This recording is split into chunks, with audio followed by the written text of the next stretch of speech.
Guys आप जानते ही हैं इजराइल और पैलेस्टीन के विवाद के बारे में। काफी लंबा विवाद ये हम लोग को इजराइल और पैलेस्टीन का देखने को मिल रहा है। अभी रिसेंटली इंडिया ने यूनाइटेड नेशन सिक्योरिटी काउंसिल में अपना समर्थन दिया है कि टू स्टेट सोल्यूशन निकाला जाए, दो राष्ट्र समाधान जो है वो निकाला जाए, इस पर बातचीत की जाए। मतलब कि सेपरेट करिए जो इशू चल रहा है पैलेस्टीन और इजराइल के ऊपर।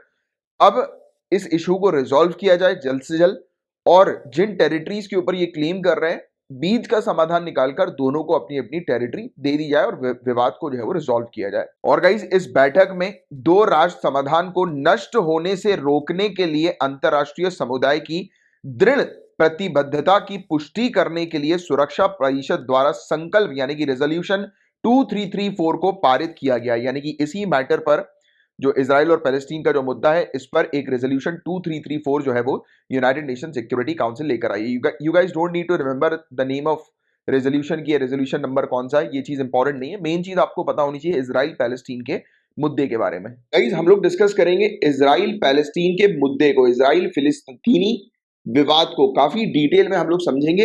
एक एक करके हम चीजों को काफी डिटेल में जो है वो समझेंगे। सबसे पहले आप ये वाला मैप देखिए, ये मैप का ईयर देखिए 1947। ये ग्रीन वाला जो आपको एरिया दिखाई दे रहा है ये पैलेस्टीनियंस लैंड है, या फिर आप कह सकते हो ये ग्रीन वाला एरिया किसके कंट्रोल में? अरब के कंट्रोल में। किसके? अरब्स के कंट्रोल में। बहुत ध्यान से सुनिएगा जो जो चीज मैं बताते चल रहा हूं, चाहे तो शॉर्ट नोट्स भी बनाते चले आप लोग। तो ये वाला एरिया जो है वो अरब्स के कंट्रोल में हम लोग को देखने को मिल रहा है। ये व्हाइट वाला जो चितकबरा एरिया जो आपको दिखाई दे रहा है ये किनके कंट्रोल का है? अभी ज्यूज के कंट्रोल का, यहूदियों के कंट्रोल का है। ठीक है, फिर आप देखिए धीरे से जब पार्टीशन होता है तब इजराइल का एरिया देखिए अब कितना बड़ा हो गया, यानी कि ज्यूज के कंट्रोल वाला एरिया, यहूदियों के कंट्रोल वाला एरिया कितना बड़ा हो गया। फिर आप देखेंगे धीरे धीरे करके प्रेजेंट सिनेरियो तक आते आते जो अरब्स जो है वो माइनॉरिटी में चले गए और ज्यूज का कंट्रोल हम लोग को मेजोरिटी में देखने को मिला। राइट, मतलब कि कंट्रोल आप देखिए जमीन के ऊपर पहले अरब्स का कंट्रोल था, पर धीरे धीरे करके ज्यूज ने ये कंट्रोल जो है वो अपना इस जमीन पर, इस क्षेत्र पर जो है वो हासिल कर लिया। तो कहीं ना कहीं एक बात तो पहला पॉइंट आपको क्लियर यही हो रहा है कि ये जमीन का पूरा इशू है, जमीन को हथियाने का, हड़पने का पूरा इशू है।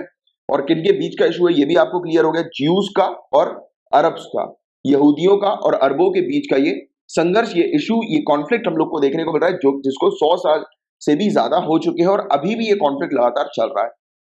तो ये जमीन को लेकर कॉन्फ्लिक्ट है। किसके बीच की जमीन? जॉर्डन नदी और मेडिटेरेनियन सी के बीच की जमीन को लेकर कॉन्फ्लिक्ट है। ये देखो आप मैप में, ये मेडिटेरेनियन सी आपको यहाँ पर दिखाई दे रही है, ये जॉर्डन रिवर है। तो इसके बीच की वाला जो एरिया पूरा है इसको लेकर ये पूरा विवाद जो है वो बताया जाता है। ठीक है, इजराइल और पैलेस्टीन का। यहां तक बात क्लियर हो गई। अब देखें, सवाल बट ये उठता है, सवाल ये चीज आना चाहिए आपके माइंड में कि ज्यूज जो है वो यहाँ पर कैसे आए और क्यों आए। तो देखो गाइस, यूके ने इनको यहां पर सेटल किया, ज्यूज को। यूके ने कहा कि एक अलग जमीन जो है वो होनी चाहिए यहूदियों के लिए। राइट, और यूके का एक बाल्फोर डिक्लेरेशन हम लोग को देखने को मिला था, जिसका मेन एम था कि पैलेस्टीन के अंदर ज्यूज के लिए, यहूदियों के लिए घर बनाना। और ज्यूज ने इस चीज को फेवर किया, इस आइडिया को, कि उनके लिए पैलेस्टीन पे घर होना चाहिए। राइट, बट पैलेस्टीनियंस ने यानी कि अरबों ने इस आइडिया को जो है वो रिजेक्ट कर दिया और फिर युद्ध हुआ। और युद्ध के दौरान बताया जाता है कि 60 लाख से भी ज्यादा ज्यूज की जो है वो मौत हो गई। राइट, और हम लोग को देखने को मिला कि फिर इन लोगों ने एक सेपरेट स्टेट जो है वो डिमांड करी कि इनको एक सेपरेट जमीन चाहिए, इनको फिलिस्तीन के साथ इन्वॉल्व नहीं होना है किसी भी प्रकार से कॉन्फ्लिक्ट में। ये अपनी एक सेपरेट लैंड जो है वो चाहते हैं रहने के लिए, एक सेपरेट सेटलमेंट चाहते हैं। तो ये चीज हमें देखने को मिली थी। राइट, और ये पूरे जो इकट्ठा हुए थे ना ज्यूज यहाँ पर, ये 1882 से लेकर 1948 के बीच में इकट्ठा हुए थे। पूरे दुनिया भर से जितने भी यहूदी थे वो यहाँ पर पैलेस्टीन में आकर इकट्ठा हो गए थे। और इस मूवमेंट को ये अलियाह कहते हैं, अलियास, अलियास। ठीक है, तो ये चीज आपको ध्यान में रखना, क्योंकि यूके ने क्या किया था, इस क्षेत्र को जो है वो रिलीजियस हिस्टोरिकल बैकग्राउंड से लिंक कर दिया। ये कहा कि ज्यूज के लिए ये क्षेत्र जो है वो काफी रिलीजियस है, काफी इंपॉर्टेंट है, और ज्यूज को इस क्षेत्र में आकर सेटल होना है। राइट, तो ये एक मैसेज जो है वो स्प्रेड कर दिया। तो दुनिया भर से यहूदी पैलेस्टीन में आकर जब सेटल हुए तो इस मूवमेंट को अलियाह कहा गया। तो अलिया भी ध्यान में रखना है। फिर मैं एक बार और रिपीट कर देता हूं, अगेन दोबारा से सुनिए। ये कॉन्फ्लिक्ट ज्यूज और अरब्स के बीच का, यहूदी और अरब के बीच का ये कॉन्फ्लिक्ट है, क्योंकि मैं इसको आपको बार बार सिंपलेस्ट फॉर्म में इसलिए बताने की कोशिश कर रहा हूं कि ये टॉपिक मेंस के लिए, आपके सिविल सर्विसेज मेंस के लिए या प्रीलिम्स के लिए बहुत ज्यादा इंपॉर्टेंट ये टॉपिक है। इसकी एक अच्छी अंडरस्टैंडिंग आपको होनी चाहिए, क्योंकि आपको पता होगा गाइस, अभी कुछ समय पहले हमें देखने को मिला था कि इजराइल और पैलेस्टीन ने एक दूसरे के ऊपर रॉकेट दागना शुरू किए थे, राइट। याद आ रहा है आपको? ये कॉन्फ्लिक्ट हम लोग को देखने को मिला था रिसेंट पास्ट में, और लगातार ये कॉन्फ्लिक्ट जो है वो न्यूज में चल रहा है। तो ये चीज आपको बहुत अच्छे से समझनी है। मैं एक बार रिपीट करता हूं, पहला पॉइंट आपको पता होना चाहिए कि ज्यूज और अरबों के बीच का ये कॉन्फ्लिक्ट है। 100 सालों से ज्यादा हो चुका है इस कॉन्फ्लिक्ट को, ये चल रहा है। ये कॉन्फ्लिक्ट एक जमीन को लेकर है, लैंड को लेकर है, जो लैंड हम लोग को मेडिटेरेनियन सी और जॉर्डन नदी के बीच की देखने को मिल रही है।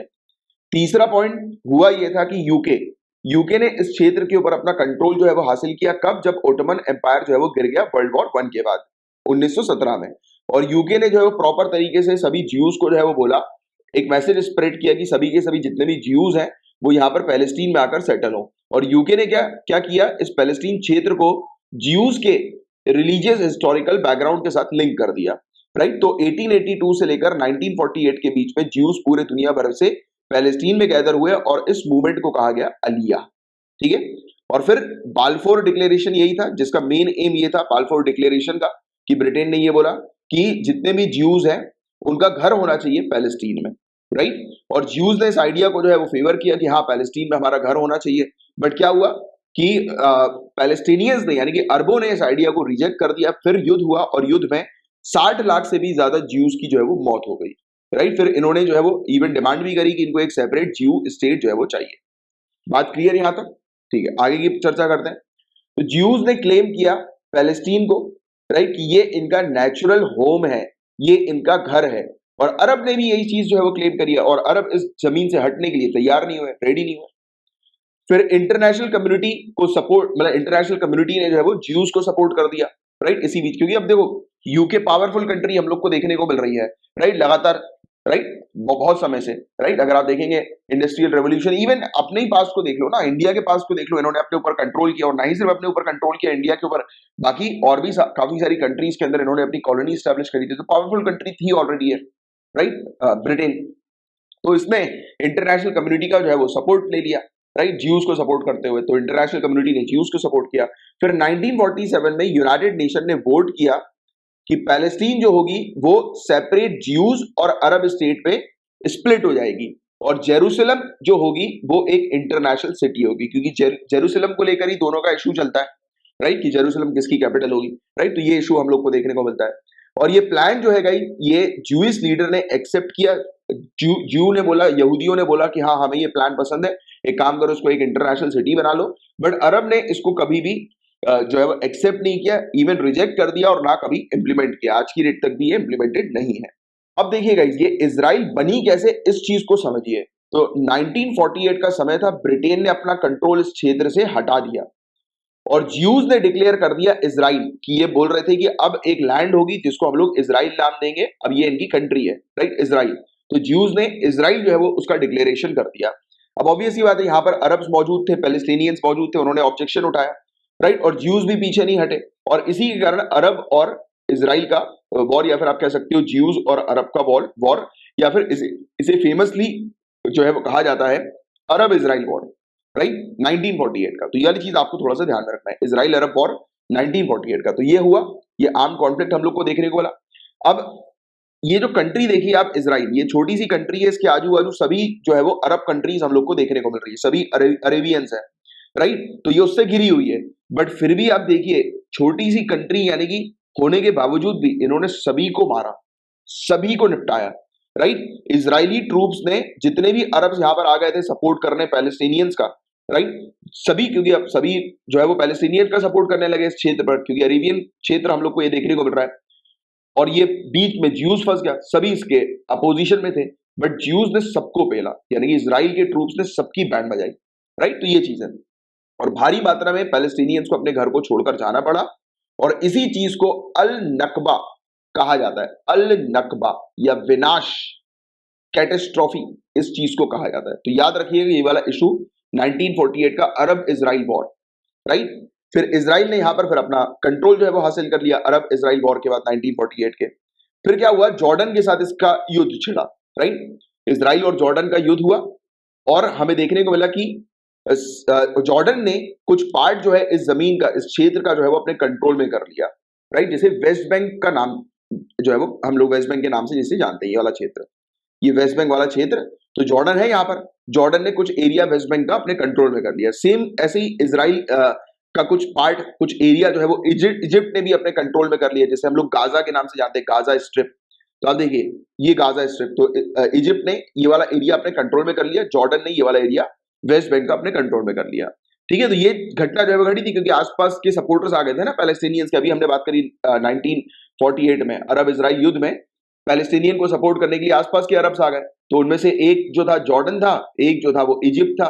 तो इजिप्ट ने जो है वो गाजा स्ट्रिप अपने कंट्रोल में कर लिया, जॉर्डन ने जो है वो ये वाला जो क्षेत्र हम लोग को देखने को मिलता है वेस्ट बैंक का अपने कंट्रोल में कर लिया। ठीक है, एक एक करके मैप के थ्रू चीजों को समझो और दिमाग में पूरी पिक्चर जो है वो बनाओ, तब जाकर ये बहुत अच्छे से टॉपिक आपके दिमाग में रहेगा और स्टे कर जाएगा, मतलब कि आप एग्जाम के समय पे भूलेंगे नहीं। ठीक है, तो ये चीज हो गई। तो ये घटना हमने देखी कि इजराइल का कुछ पार्ट जो है वो किसके कंट्रोल में चला गया, इजिप्ट और जॉर्डन के कंट्रोल में चला गया, और जेरूशलेम को डिवाइड कर दिया गया। इजराइल जो वेस्ट के पास था और ईस्ट यानी कि जॉर्डन, तो जेरूशलेम जो थी वो वेस्ट और ईस्ट में जो है वो डिवाइड हो गई। ये वाला एरिया जो हम लोग को देखने को मिल रहा है वेस्ट बैंक वाला एरिया, राइट। और कोई भी फॉर्मल पीस एग्रीमेंट जो है वो साइन नहीं किया गया, और एक दूसरे के ऊपर दोनों जो स्टेट जो थी वो ब्लेम कर रही थी, इजराइल पैलेस्टीन के ऊपर ब्लेम कर रही थी, इजराइल इजिप्ट के ऊपर, और इनकी जो पैलेस्टीन के जो सपोर्टर्स थे उन पर ब्लेम कर रही थी, वो लोग इनके ऊपर ब्लेम कर रहे थे। फिर हुआ ये घटना जो है वो चेंज हुई, 6 डेज वॉर जिसको हम लोग बोलते हैं 1967 की, क्या बोलते हैं 6 डेज वॉर। मात्र 6 दिन का युद्ध हम लोग को देखने को मिला था। इसमें इजराइल ने फिर से अपना जो एरिया था, जो खोया हुआ एरिया था ईस्ट जेरूशलेम का, मतलब कि ये वेस्ट बैंक वाला एरिया वापस जो है वो इसने कंट्रोल में ले लिया। किससे? ये जॉर्डन से, इवन इजिप्ट से भी गाजा स्ट्रिप का एरिया ले लिया, सीरिया से गोलन हाइट्स वाला एरिया ले लिया। तो जो जिन जिन कंट्रीज ने इसके एरिया को अपने कंट्रोल में किया था, देखो ये गोलन हाइट वाला एरिया, ये ऊपर वाला है, कि जिस समय जॉर्डन ने और इजराइल ने ये वाला एरिया लिया था ना, मतलब इजराइल का अपने कंट्रोल में कर लिया था, राइट। तो उसके बाद 1967 में 6 डेज के वॉर में इसने अपने खोए हुए एरियाज को वापस हासिल कर लिया। तो आप देखिए एक छोटी सी कंट्री जिसके अपोजिशन पे सभी लोग जो इसका विरोध कर रहे थे, सभी लोग लड़ने के लिए खड़े हुए थे, बट इसने सबकी बैंड बजाई, सभी इसके आजू बाजू एनिमीज, फिर भी ये टिका रहा। तो इससे हमें क्या सीख मिल रही है, आप लोग को क्या सीख मिल रही है कि चैलेंजेस कितने भी लाइफ में आए, आपको टिके रहना है। अगर आप चैलेंजेस से दूर भागोगे या पहले ही सरेंडर कर लोगे तो आपकी जीत नहीं होगी, बट चैलेंजेस से आप लड़ोगे तो जीत आपकी होके रहेगी, राइट। तो सीखो इसराइल से ये मैसेज, राइट। और आज की डेट में इसराइल की जो इंटेलिजेंस एजेंसी है, क्या नाम है बताओ जरा नीचे कमेंट बॉक्स में लिखकर, मोसाद। आज की डेट में सबसे best, one of the best जो है वो जानी जाती है, राइट, इंटेलिजेंस एजेंसी। जैसे हमारी रॉ है, राइट, तो वैसे ही उनकी मोसाद है, राइट। बहुत जानी मानी, कभी पढ़ना उसके बारे में अच्छा लगेगा बहुत। तो ये पूरी स्टोरी थी इसराइल की, और किस प्रकार से देखिए इसराइल ने अपने कंट्रोल में पूरा एरिया ले लिया। तो आपको 1948 के देखो बैकग्राउंड मैंने आपको बता दिया, ज्यूज और पैलेस्टीनियंस का या अरेबियंस का जो है वो मुद्दा था एक जमीन को लेकर। फिर 1948 का इजराइल अरब इजराइल वॉर हम लोग को देखने को मिला। फिर हम लोग को 1967 का 6 डेज का वॉर देखने को मिला, राइट, कि जिसमें पूरा एरिया वापस से इजराइल ने अपने कंट्रोल में ले लिया, इजिप्ट, सीरिया और जॉर्डन से, राइट। प्रेजेंट सिनेरियो की बात करें तो इजराइल आज की डेट में वेस्ट बैंक इजराइल के कंट्रोल में ही हम लोग को देखने को मिलता है, राइट। बट इसने अपने कंट्रोल से गाजा स्ट्रिप को हटा दिया। इसने बोला कि गाजा जो स्ट्रिप वाला जो क्षेत्र है, यानी कि वो इजिप्ट के पास वाला क्षेत्र, याद करो ये मैप में ये वाला क्षेत्र, तो इसने बोला कि यहाँ पर जो है ये पैलेस्टीनियन जो है वो रह सकते हैं, इसने ये वाला एरिया जो है वो पैलेस्टीनियंस को जो है वो दे दिया। बट यूनाइटेड नेशन जो है वो अभी भी ये कहती है कि ये वाली जो टेरिटरी है ये ऑक्यूपाइड टेरिटरी है, मतलब कि ये इजराइल के कंट्रोल में ही है, राइट। और इजराइल क्लेम करता है कि पूरा का पूरा जेरूशलेम जो है वो इसकी कैपिटल है, और पैलेस्टीनियन क्लेम करते हैं कि ईस्ट जेरूशलेम जो है वो उनकी कैपिटल है फ्यूचर पैलेस्टीनियन स्टेट के लिए। यानी कि आगे चल के जो आज की डेट में इजराइल दिखाई दे रही है, वो बोल रहे हैं कि आगे चल के हम लोग इसको पैलेस्टीन जो है वो बना देंगे, राइट। तो फ्यूचर पैलेस्टीनियन स्टेट के लिए ये वाली जो ईस्ट जेरूशलेम जो है वो इनकी पैलेस्टीनियंस की कैपिटल है। तो ये अभी भी मुद्दा चल रहा है इसी कैपिटल को लेकर, जेरूशलेम को लेकर। और टेंशन जो है वो अभी बीच में बड़ी भी थी अल अक्सा मस्जिद को लेकर, आपको पता होगा ईस्ट जेरूशलेम में, राइट। यहाँ पर ही इशू चला था, जिस टॉपिक को हमने कवर भी किया था काफी डिटेल में, अल अक्सा मस्जिद के पूरे इशू को, राइट। कॉन्फ्लिक्ट हम लोग को देखने को मिला था, फिर एक दूसरे के ऊपर रॉकेट दागे गए थे, याद आ रही है पूरी स्टोरी। तो ये चीज हम लोग को देखने को मिली थी। और वेस्ट बैंक की लोकेशन मैंने भी आपको दिखाई, बताओ जरा नीचे कमेंट बॉक्स में लिखकर कि वेस्ट बैंक जो है वो किसके पास है, किस कंट्री के पास हम लोग को देखने को मिलती है, और कौन सी कंट्री ने वेस्ट बैंक जो है वो मतलब इसराइल से हथिया लिया था, अपने कंट्रोल में कर लिया था? बताओ जरा, अभी बताया मैंने आपको। तो ये लैंडलॉक टेरिटरी हम लोग को देखने को मिल रही है, एक एरिया हम लोग को देखने को मिल रहा है। ये मेडिटेरेनियन सी कोस्ट जो वेस्टर्न एशिया का हम लोग को देखने को मिलता है उसके नजदीक है, और इसके ईस्ट में हम लोग को जॉर्डन देखने को मिलती है, और एक ग्रीन लाइन हम लोग को देखने को मिलती है जो कि सेपरेट करती है इसराइल को, इसराइल के साउथ वेस्ट और नॉर्थ में हम लोग को देखने को मिल रही है, राइट। और वेस्ट बैंक के अंदर हम लोग को देखने को मिलता है कि डेड सी शोर भी यहीं पर, इसके वेस्टर्न साइड पर आपको डेड सी भी दिखाई देगी। तो देखिए डेड सी से रिलेटेड पहले भी कई बार क्वेश्चन जो है वो यूपीएससी पूछ चुकी है कि डेड सी जो है वो कौन सी कंट्रीज के आसपास या कौन सी कंट्रीज के साथ अपनी बाउंड्री शेयर करती है, कहां पर है। तो बताएं आप मुझे दो क्वेश्चंस के आंसर। एक, मेडिटेरेनियन सी कौन सी कंट्रीज के साथ अपनी बाउंड्री शेयर करती है, और डेड सी कौन सी कंट्रीज के साथ अपनी बाउंड्री शेयर करती है, बताएं नीचे कमेंट बॉक्स पे लिख के। अब what are the dispute settlements here, तो किस प्रकार से मतलब यानी कि इस क्षेत्र में हम लोग को अभी का मैं वापस आपको जो है वो बैकग्राउंड थोड़ा सा समझाऊं, क्योंकि अभी जो न्यूज आई है वो उसी चीज को लेकर जो है वो हम लोग को देखने को मिली है, सेटलमेंट्स को लेकर। तो देखो वेस्ट बैंक हम लोग को जो देखने को मिल रहा है, इसे जॉर्डन ने कैप्चर कर लिया था 1948 में अरब इजराइल वॉर के दौरान, जिसके बारे में अभी हमने चर्चा करी। फिर 6 डेज के वॉर के दौरान जो है वो इजराइल ने वापस इस वेस्ट बैंक के एरिया को अपने कंट्रोल में जो है वो ले लिया था, राइट। और इजराइल ने इजिप्ट, सीरिया और जॉर्डन तीनों की जो है वो बैंड बजाई, इन तीनों कंबाइंड फोर्सेस को जो है हरा दिया। और इसने कुछ 130 फॉर्मल सेटलमेंट्स वेस्ट बैंक पे एस्टैब्लिश कर दी, यानी कि 100, आप ये सिंपल शब्दों में कह सकते हो 130 ऐसे एरिया इसने वहां पर सेटल कर दी, यानी कि ऐसी बस्तियां आप कह सकते हो सेटल कर दी, बना दी, एस्टैब्लिश कर दी वेस्ट बैंक के अंदर, कि जहां पर हम लोग को देखने को मिल रहे थे कि इन्होंने अपने जो यहूदी हैं उनको जो है वो एस्टैब्लिश कर दिया, राइट। और similar number of smaller informal settlement have mushroom over the last 20-25 years, और भी इसने धीरे धीरे करके इस क्षेत्र पे और अपना कंट्रोल जो है वो करना शुरू कर दिया। 4 लाख से भी ज्यादा इजरायली सेटलर्स हम लोग को यहाँ पर देखने को मिलते हैं, ज्यादातर जियोनिस्ट हैं, यहूदी हैं, राइट, जो कि क्लेम करते हैं biblical birth right over this land, मतलब कि उनका ये मानना है कि उस भूमि पर बाइबल के अनुसार उनकी पैदाइशी हक है, राइट, इस जमीन पर, यानी कि जो ये जमीन जो है उनकी, वो उनकी बर्थ राइट है, राइट। तो ये यहूदियों का जो है वो मानना हम लोग को देखने को मिलता है। और यहाँ पर भारी मात्रा में पैलेस्टीनियंस भी रहते हैं, कुछ 26 लाख पैलेस्टीनियंस, राइट। तो ये चीज हम लोग को देखने को मिलती है। और पैलेस्टीनियंस भी यहाँ पर यही मानते हैं कि आगे चल के ये क्षेत्र जो होगा, जैसे अभी इजराइल है, तो आगे चल के ये पैलेस्टीन में जो है वो बदल जाएगा, राइट, और वापस से अरेबियंस का जो है वो राज इस क्षेत्र पर जो है वो हो जाएगा। एंड जब इजराइल ने इस क्षेत्र पर अपना कंट्रोल जो है वो किया था 1967 में 6 डेज के वॉर के दौरान, तो इसने अलाउ किया था ज्यूज लोगों को कि ज्यूज यहाँ पर मूव कर सकता है, राइट। और पैलेस्टीनियन कंसिडर करता है कि वेस्ट बैंक इलीगली तौर पर ऑक्यूपाई किया गया है, राइट। पैलेस्टीनियन ये बोलता है कि वेस्ट बैंक इलीगली तौर पर ऑक्यूपाई किया गया है, ये पैलेस्टीनियन जमीन है, राइट। वेस्ट बैंक भी, इसको इजराइल ने इलीगल तरीके से जो है वो ऑक्यूपाई किया है, अपने कंट्रोल में किया है। और क्या ये पूरे सेटलमेंट जो है वो लीगल है क्या, अगर इस सवाल पर हम लोग बात करें, तो यूनाइटेड नेशन जनरल असेंबली ने और यूनाइटेड नेशन सिक्योरिटी काउंसिल और इंटरनेशनल कोर्ट ऑफ जस्टिस ने ये कहा है कि वेस्ट बैंक वाला जो एरिया है, राइट, जहां पर इजराइल ने अपने लोगों को वहां पर भेज दिया, सेटलमेंट जो है वो करवा दिया, तो ये उल्लंघन है चौथे जेनेवा कन्वेंशन का।